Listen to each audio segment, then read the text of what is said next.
Alright, hello, my name's Sean from Fit Off Ground, and today I'm going to show you guys how to set up a long line.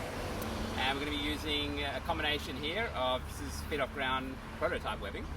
I've got one stainless steel shackle here. This is for the static end, so I'm going to hook this sewn loop into this shackle, take a span set around the tree.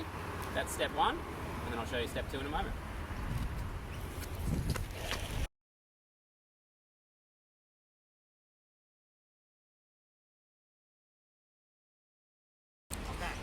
That's step one done, very simple. Just taking the sewn loop, hooking it up to the span set, slung that over a tree. And now I've just made the webbing flat, just so I've got the green on top. And now we'll come to the more technical part of the process. A quick side note about tree protection. So we've used span sets today, and it's highly advisable to wrap something underneath the span sets just to protect the tree from rubbing. So what I recommend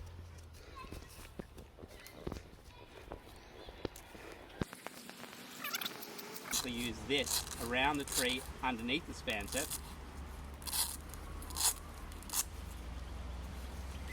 So let me just show you that real quick.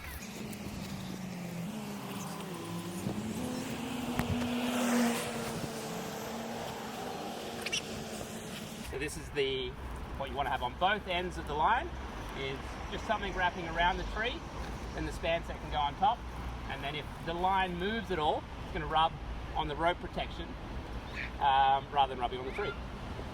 And I've got the pulleys, they're already reeved and ready to go. So all I'm going to do is firstly get this into the web lock. So if you never use one of these, so this is a Slack Inov version 4 web lock. I'm going to take the pin out. I know the green's going to be on top, so I'm going to keep that on top, fold the webbing in half. This is the main diverter. I'm going to feed it around the back of the diverter.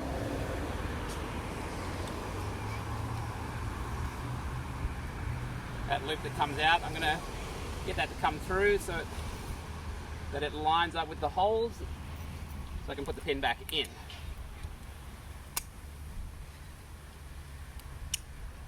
Boom, like that. Once that's set, I'm just going to pre-tension this. So this is just simply pulling through until it goes hand tight. This is an 80-meter line, by the way, I should have mentioned. So, and we're on a polyester webbing, so there's going to be a decent amount of stretch, but we've got a little bit of sag in this park as well.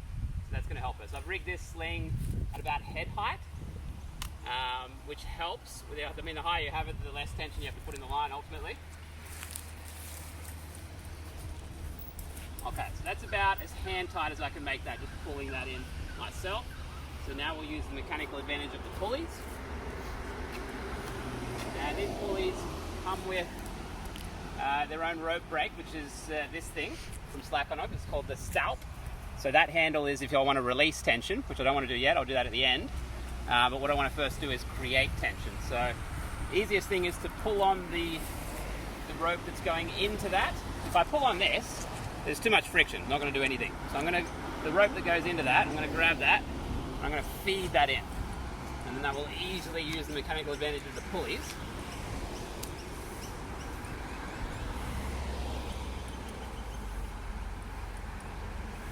That, see, the line's already way up off the ground now, but that will stretch in the middle, so I'm sure I'd still touch the ground. You can kind of test if you just grab the end of it. This comes way down like that, I can guarantee that in the middle I'll be on the ground. But I'm at the stage now where it's pretty tricky to pull any more tension in like that. So this is with the pulley set up like this is a 5-to-1 mechanical advantage. Meaning when I pull with my hand, I'm getting 5 times as much force. If I want to multiply that and get 15 times as much force, what I'll do is use a multiplier. So for that, I'm going to use a prusik and a pulley. Don't have the pulley. Let me get the pulley. I'll come back. So there's just 3 things with this one. Simple multiplier, single pulley, this is called a prusik, and single carabiner. So firstly just show you how to put the prusik on. So firstly, you want to put it on the right strand of rope. So you're just going to look at the rope break. This is the line coming out of the rope break. Find the strand of rope going into the rope break, and that's where you're going to put the prusik. And there's a few different techniques you can use. I don't actually know the name of this technique, but it's very simple. I'm just going to thread it around and through itself, like that. Generally need to do that 3 or 4 times before it will actually grab onto the line. So I've done that 3 times now. If I tighten that, if it slips, then you know you need to do another wrap. That doesn't slip, so that's good to go. And you can see it's already easier to pull the line just like that. But once I add the pulleys, that's when I'll get the 15-to-1 mechanical advantage, 15 times as much force as I'm pulling with.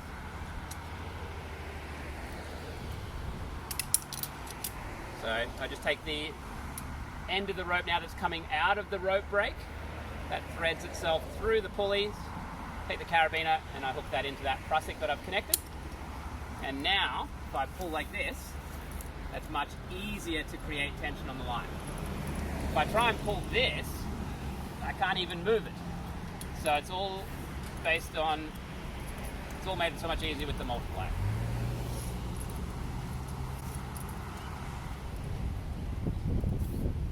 It's always a little bit of guesswork to know when you've got enough tension, but you can always have someone go out there, or you can go out there yourself to the middle of the line. That's where you want to check it from, just to make sure you're not on the ground. So I'm just going to test it from here just to feel it out. It kind of feels like enough tension to me. So now I'll just take the multiplier off.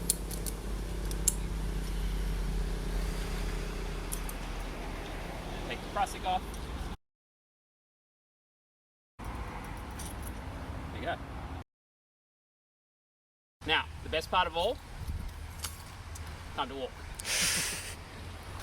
So, I'll just give you a quick rundown as well. With long lines, if you've never done long lining, there's a different dynamic in the line, and that means if you make a little wobble in the line, it'll travel down the line and then it'll travel back to you.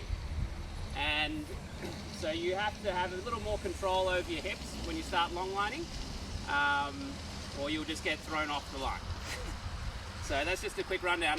When you want to mount these lines, because it's already above the head, helps if you've got a little bit of strength. So essentially you're just going to do an assisted muscle up to jump up, bring the line down, and then send the leg over. There's heaps of videos that you can see on how to sit start. I'm just going to do a drop knee here.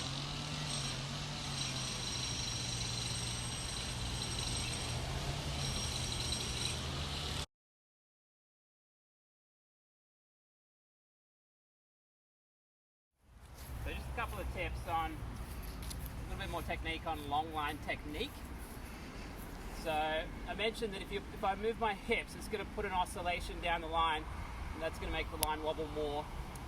So if you want to remove those wobbles that you're putting into the line, a couple of techniques.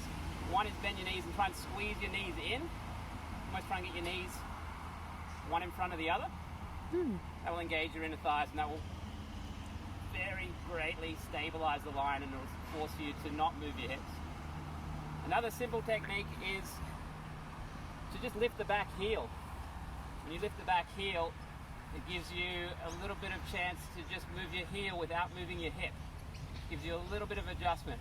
If we make our balance movements from our hip, it makes the movements in the line much more aggressive, and then there's much more work that you need to do as a slackliner to control those movements. So that's just a couple of little things that you can do to make the experience of long lining just a little bit more peaceful and a little less out of control. Another technique I should mention is that if the line starts wobbling, you can put in a little vertical bounce, and that will often turn a horizontal wobble into a vertical wobble, which is much easier to control. So just a little bounce walk can make walking the line so much easier.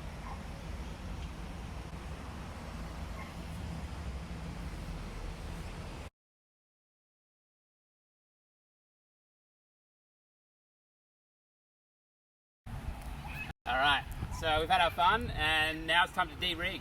So for the de-rig process, it's pretty simple. All you've got to do is grab onto this handle here. I'm just going to hold this line. This is the line going into the brake, and I'm going to pull this lever back.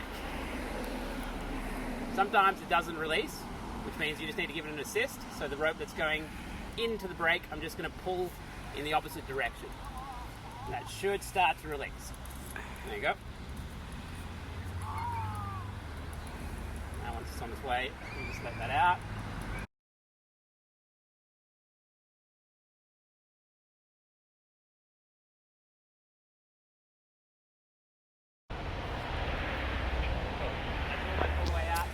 All I do now is pull the web lock out. So I'm just going to take in a bit of that tension. If I try and pull the pin out now, I can't because it's still got a bit of load on it. So I'm just going to pull that in. Pull the pin out. Out comes the webbing.